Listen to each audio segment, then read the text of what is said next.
It's not the price, it's not the deliverables, it's not the headline, and it's not the risk reversal or the guarantee. If you've been in the coaching space for any amount of time at all, you've probably launched a brand new offer, and at some point, they've flopped, like Google Glass did back in 2013, or like that clear Pepsi that they tried in the 90s. So I'm going to show you how you can design offers that people rush to buy and never have a flop again.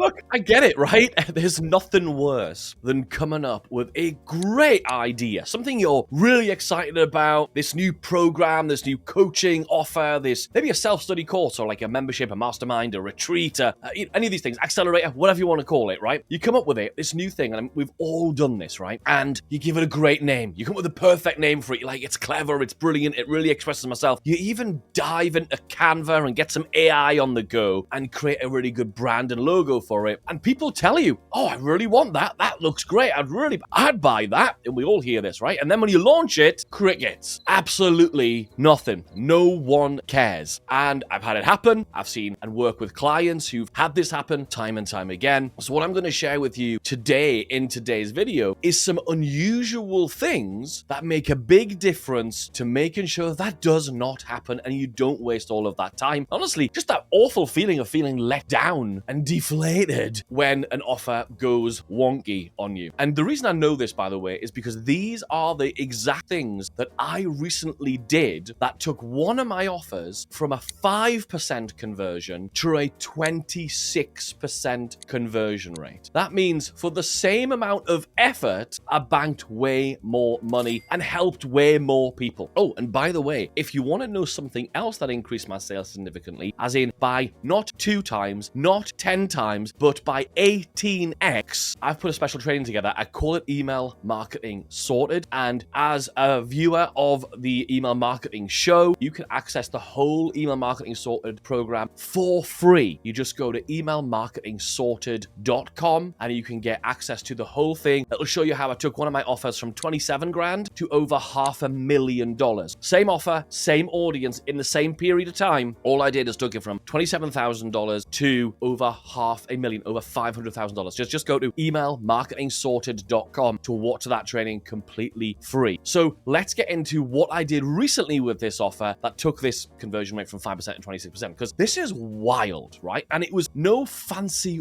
words, right? It wasn't copywriting. Like I said, it wasn't the headline. It's not the price point. I didn't add a payment plan in or something like the obvious stuff that everybody else is talking about you think would be the big moves. They're not. Those things are the small moves. So the first thing I'm going to share with you that I did, but I really want you to think about is, I want you to think about how is it, and this seems like marketing 101, but let me show you why this is really important and a new way of thinking of it, and that is to solve the problem that they have. I want you to position your offer as a solution rather than prevention. Now, you may be in an industry, there's a chance you'll be like some of our, a small number of our clients who are in an industry who your market is really about prevention. Don't worry, I've got a really cool insight for you in the next section about what you can do if you've got a prevention type offer where you're preventing a future loss. But really, our brains, look at the psychology here, right? Our brains are built of psychology, and they're prioritization machines. That's all we do all day long. Our brains are filtering and sifting to find out what should we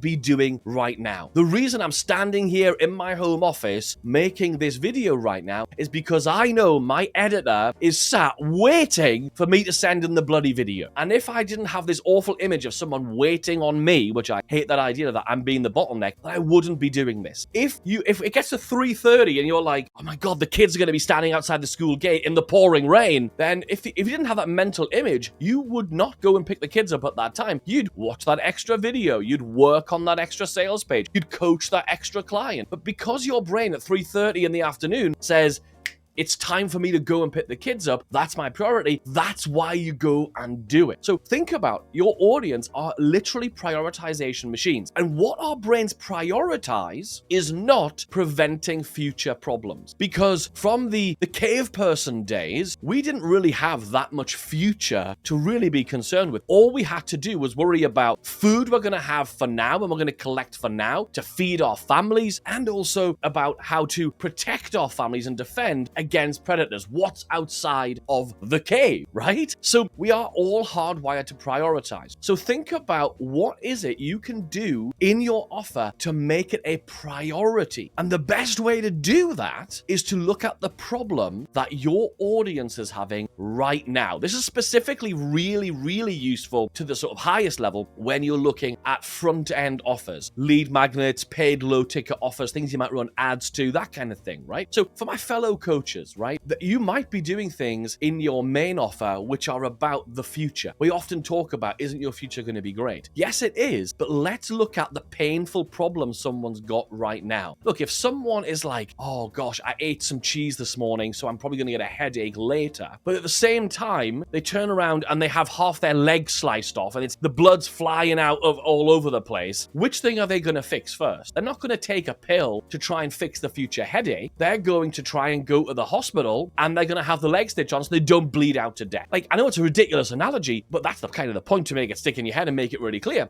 But we solve the problem that's right in front of us. So is your offer solving a problem, a pain that someone has right in front of them right now? That's the first thing I want you to do, is how do you position your offering as solving the pain that they are currently feeling? And you do that by observing, what are the pain points that my audience, my perfect customer, what are the pains they are feeling? So for me, I solve the pain of, I'm growing my email list, I'm a really good coach, but I can't get people to convert. And right in front of me, I'm putting all this effort in and I keep getting deflated because the people are not converting. I'm not making as much money. So it's awful. That's a pain that people are feeling right now. And as a viewer of this channel, you're probably one of the people who also wants to solve that problem that's right in front of you. So next, I want to talk about another shift that I made, which is what people buy because of how what they're buying, the thing they're about to invest in, affects three different things. First of all, they buy because of how what they're buying affects the people that they care about. Great example of this. If you watch nearly as much action drama, TV, and movies that I do, you'll have seen some hostage situations in these dramas, like these dramatized hostage situations. What do these hostage takers do to have the most leverage? To emotionally force people to do things they don't want to do. Well, rather than threaten the life or the safety of the protagonist, the main character, they'll kidnap the wife or the kids or the person they really care about, the colleague that they're in love with. They threaten the safety of people they care about. As human beings, we will do so much more. We will push ourselves way more out of our comfort zone. We will take way bigger risks when it comes to other people that we care about. And who has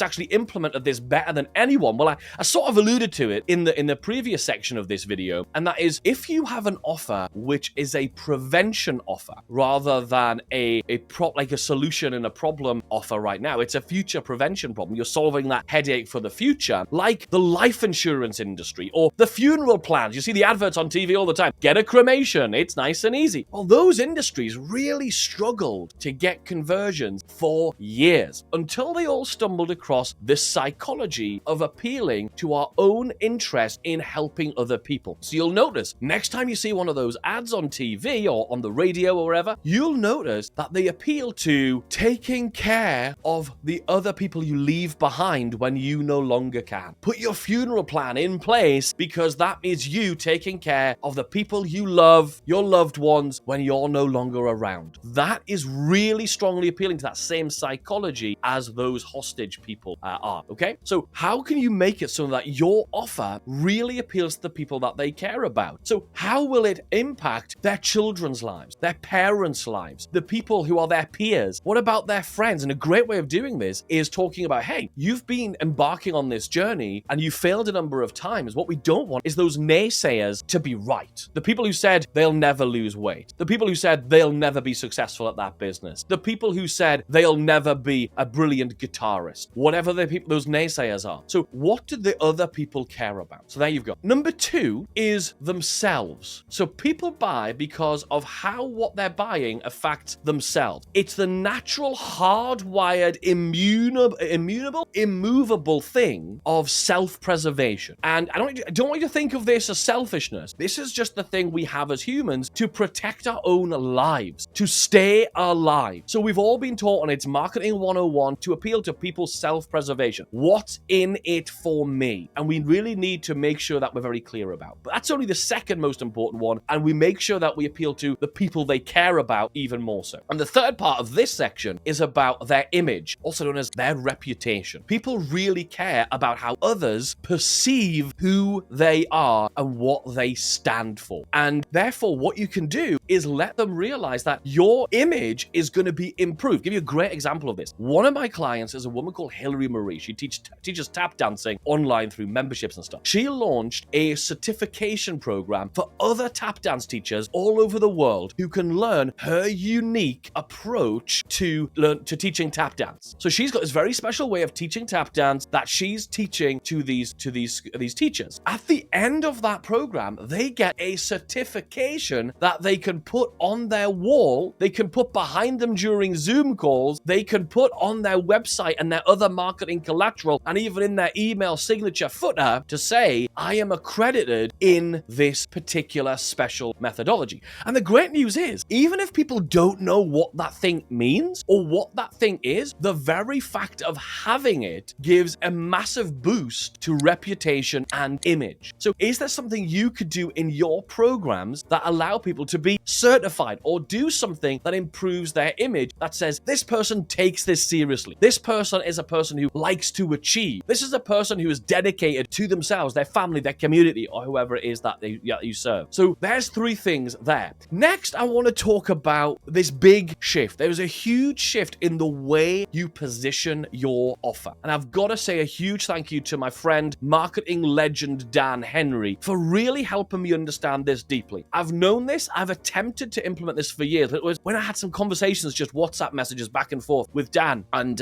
he really helped me get really clear on this. And that is shifting the way you position your offer. So not what your offer is, but positioning your offer as an opportunity, not an improvement. Now, I don't mean that we're going to position all of our offers as business opportunities and get rich quick and all that sort of baloney that I'm just not interested in. But what I really mean is, think about this. If I give you 2 choices, you could either have a better workout program, or I can give you a totally new way to drop body fat. Which one is better? Which one's more appealing? Which one is more exciting for us to enroll in? The answer is, of course, a totally new way to drop body fat rather than a better workout program. Why? Well, psychologically speaking, it's about that self-image protection. Improving the old way, saying, hey, I'm going to give you a better way of doing what you've been doing, a better way at learning math, or a better way at growing a beautiful lawn, a better way at losing weight. That actually asks the person, it requires the person to accept the blame that the old way didn't work, right? It gets them to take on the responsibility and says, you are the problem. Where in all marketing, we are always taught from the beginning that we need to let the person know it's not their fault. Mostly because it usually is not their fault. They're just usually following a poor guideline, bad instructions, right? Versus if I say, I have this new way of doing XYZ thing, so a new way of doing email marketing, that relieves the person of the blame. Can you see how powerful that is? It totally relieves the person of the blame. An opportunity offer shifts the blame to the methodology not working instead of the person being inadequate. If a person feels like it's them that's the problem, they know it's very difficult for them to change. Maybe I'm not good enough. Maybe it's me. Maybe that I've got this blind spot. Maybe I'm just not very good at that particular thing. Maybe I'm not disciplined. And they start questioning themselves, and that means they can't enroll in your program. I did this very thing. Got on a sales call. Guy tried to sell me a 10K coaching program about offers and positioning offers. offers, and I just thought, I've tried this kind of thing before, and I've not been very good at it, so I said no to it. A great example from another world of mine, when I did a small piece of television for the BBC years ago, I was asked to go and use my psychology skills to debunk fraudulent psychics, people who were pretending to be able to communicate beyond the sort of the here and now, right? Fraudulent psychics and that kind of thing. And one of the techniques that fraudulent psychics use is they will blame the methodology. They'll use this exact thing. So if they're saying, well, if they're doing crystal ball gazing, they're looking into a crystal ball and they get some of the details wrong. Older, I'm seeing a man, and the person goes, no, it's a woman. He's saying, well, it's just the ball thinks it is quite cloudy. It's quite difficult, but I can see that they're wearing, and they'll move on. They're blaming the methodology. They're blaming the crystal ball. These fraudulent psychics will often say things like, it's quite a blurry image. I can't quite see. It's very dark. They will blame the methodology as a get out of jail free card. Why do they do that? Because that's what humans need to do. That's what we all need to do in order to relinquish blame so we can move on to something that is actually helpful. So if you move your offer from being a slight improvement or even a big improvement to a radically new way, which therefore gets radically different results, that moves all responsibility, all of the work, and we'll talk about work and effort in a second, but it removes all of that and puts it into the system, the thing they're enrolling in, the program, the methodology, the framework that you've got. And of course, there is another psychological thing going on here when you move from an improvement offer to an opportunity offer. And by the way, this is one of the biggest things that made the shift from that 5% to 26%, doing this exact thing. And that is the curiosity bias. We are hardwired as human beings to be attracted to what is new, what's behind that curtain. Look, we can't stop investigating what's up in space, what's further beyond space, what's deeper in the ocean, what's behind that rock. We can't help it. We are hardwired to ask questions and investigate. And therefore, if you present something that is new, you're basically presenting an undiscovered landscape that people lean into and go, I need to know what's inside of there. What is this magic source? What is this magic process? The next thing I really want you to do in your offers is to create an identity shift. I want you to show in your marketing, in your sales, how you are going to give them a version of themselves. I want you to literally present a version of them in the future that they want to be. And that is what your offer does for them. Give you an example. Imagine yourself in the future as a person who has achieved XYZ or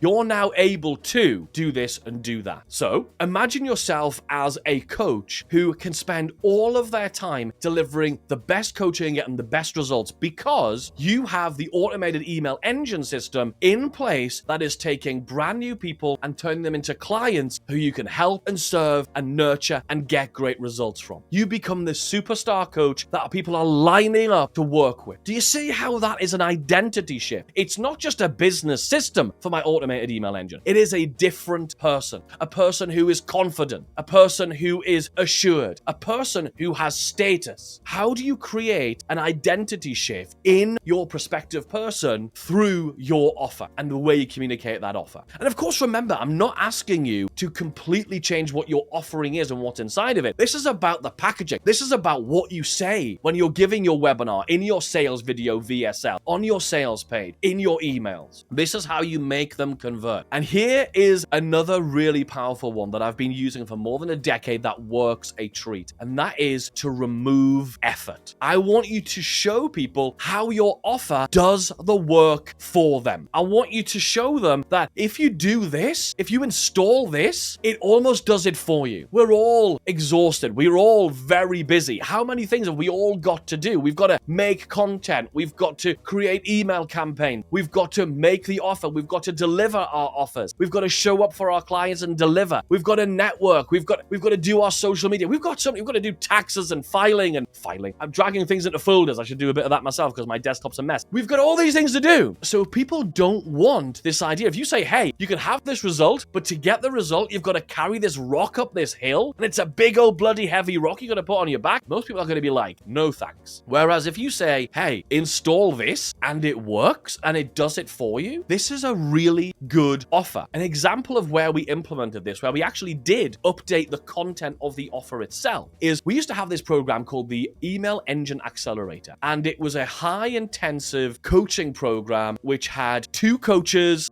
They met twice a week, every week for 9 weeks to build this automated email engine. Very intense, very people intense. So it had a high cost base for us. So in order to make that work and to get people these great results, we had to charge $7,500 to $9,500 per person. But what we realized is, with the evolution of technology, having coached more than 50 people through this process in a really small, tight environment, and through AI, we've been able to take all of that work away. Rather than having to spend all that time coaching people through, figuring out the answers to what should be in each part of the campaign and doing the strategy and really squeezing it out of people through coaching, we've now been able to train some AIs, some custom AIs, in how to figure it out for them. They don't even need to answer any questions or ask any questions. You tell it what your offer is, and inside of our program, the AI understands how to make all the decisions and come up with the best answers and the best suggestions, and it hands them to you. It does the work for you. So we've literally removed the effort. We've removed the work. But it's really important to not only do that inside the offer, but to do that in the marketing too. So it's okay, it's all well and good to say we've been able to take this offer from being almost a 10K offer down to like a couple of $1,000 offer because of this kind of technology, and collapse the timeline on all of that as well and the intensity. But we've got to be able to communicate that in the marketing. So how do we do that? There's a really simple trick that you use. Let me give you 2 examples of a little phrase. Example 1 is melt fat in 30 days, right? That's what it is. Melt fat in 30 days. Option 2, melts fat in 30 days. Melts fat in 30 days. What are the differences? Well, melt fat in 30 days sounds like I'm going to give you something to do that will help you to do the right things to melt fat in 30 days. Whereas melts fat in 30 days sounds like I'm going to give you something that melts the fat for you in 30 days. It removes the effort. And this is a technique that professional copywriters have kept secret for like over a decade, probably 2 decades, right? And it's simply to pluralize the verbs. You take melt and you make it melts. And it shifts the effort from the person to the system. Give you another example. Sell your car in 4 hours flat. Sell your car in 4 hours flat. Sounds like I'm going to show you how to sell your car, and you're going to have to do it. Versus, we're going to pluralize the word sell, the verb, right? So, sells your car in 4 hours flat. That sounds like it's an app that sells your car, or a person who's going to come and do it for you. Pluralizing the verb removes the amount of effort. Lots of really cool techniques for you in this video. I hope you've enjoyed it. If you want to take your coaching program and you want to launch it and get really good results, I made a whole video on a proven launch campaign that I use. You can go check that out right here. And if you haven't already, make sure you hit the subscribe button so I can make sure that more videos like this pop up in your feed. See you soon.